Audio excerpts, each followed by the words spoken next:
اليوم نختم على أفواههم وتكلمنا أيديهم وتشهد أرجلهم بما كانوا ইয়াকসিবুন।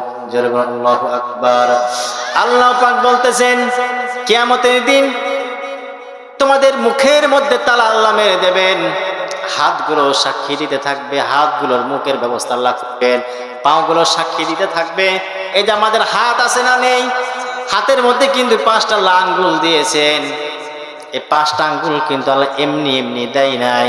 এই আঙ্গুলের মধ্যে এমন কিছু আছে, বিজ্ঞান জানিয়েছে কোটি কোটি মানুষ কিয়ামত পর্যন্ত আসবে, কিন্তু আঙ্গুলের যে ছাপটা রয়েছে কারো সাথে কারো কোনোদিন মিলবে না।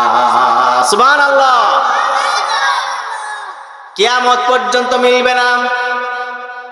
কেমন জিনিস আল্লাহ আঙ্গুলের মধ্যে দিয়েছেন, এই আঙ্গুলটাকে যদি আমরা অন্যায়ভাবে ব্যবহার করি, অন্যায় জায়গাতে দেই, কিয়ামতের দিন আল্লাহ পাক আঙ্গুলের মুখে, আঙ্গুলের মাথার দিকে মুখ তৈরি করে দেবেন।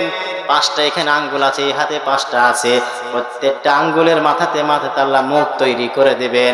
এখন আঙ্গুলগুলি কিয়ামতের দিন সাক্ষী দেবে কোন জায়গাতে টিপ দিয়েছেন, কোন জায়গাতে দেন নাই, কোন জায়গাতে যাওয়ার দরকার ছিল তারপরও দেন নাই। কিয়ামতের দিন আল্লাহ হিসাব নেবে না, নেবে না। চিল্লা কথা বলেন ঠিক কিনা মুসলমান? এই জন্য জান্নাতের কাজ করতে হবে। জান্নাত যদি পেতে চান জান্নাতের পথে থাকতে হবে, আলেমদের পক্ষে থাকতে হবে, দ্বীনের পক্ষে থাকতে হবে। কথা বলেন ঠিক কিনা? আজ হয়তোবা দুনিয়াতে কিছু মনেই পড়ছে না, শয়তান আমাদের পিছনে কিন্তু লেলিয়ে দিয়েছে। ডানে থেকে শয়তান আমাদের ধোঁকা দেয়, বামে থেকে ধোঁকা দেয়, সামনে থেকে ধোঁকা দেয়, পিছন থেকে ধোঁকা দেয়। আল্লাহর সাথে চ্যালেঞ্জ করেছে শয়তান। শয়তান বলেছে আল্লাহ যার কারণে আমি জাহান্নামী হয়েছি, শয়তান হয়েছে, ওই আদমের সকল সন্তানকে আমি জাহান্নামের দিকে নিয়ে যাব। বলেন নাউজুবিল্লাহ।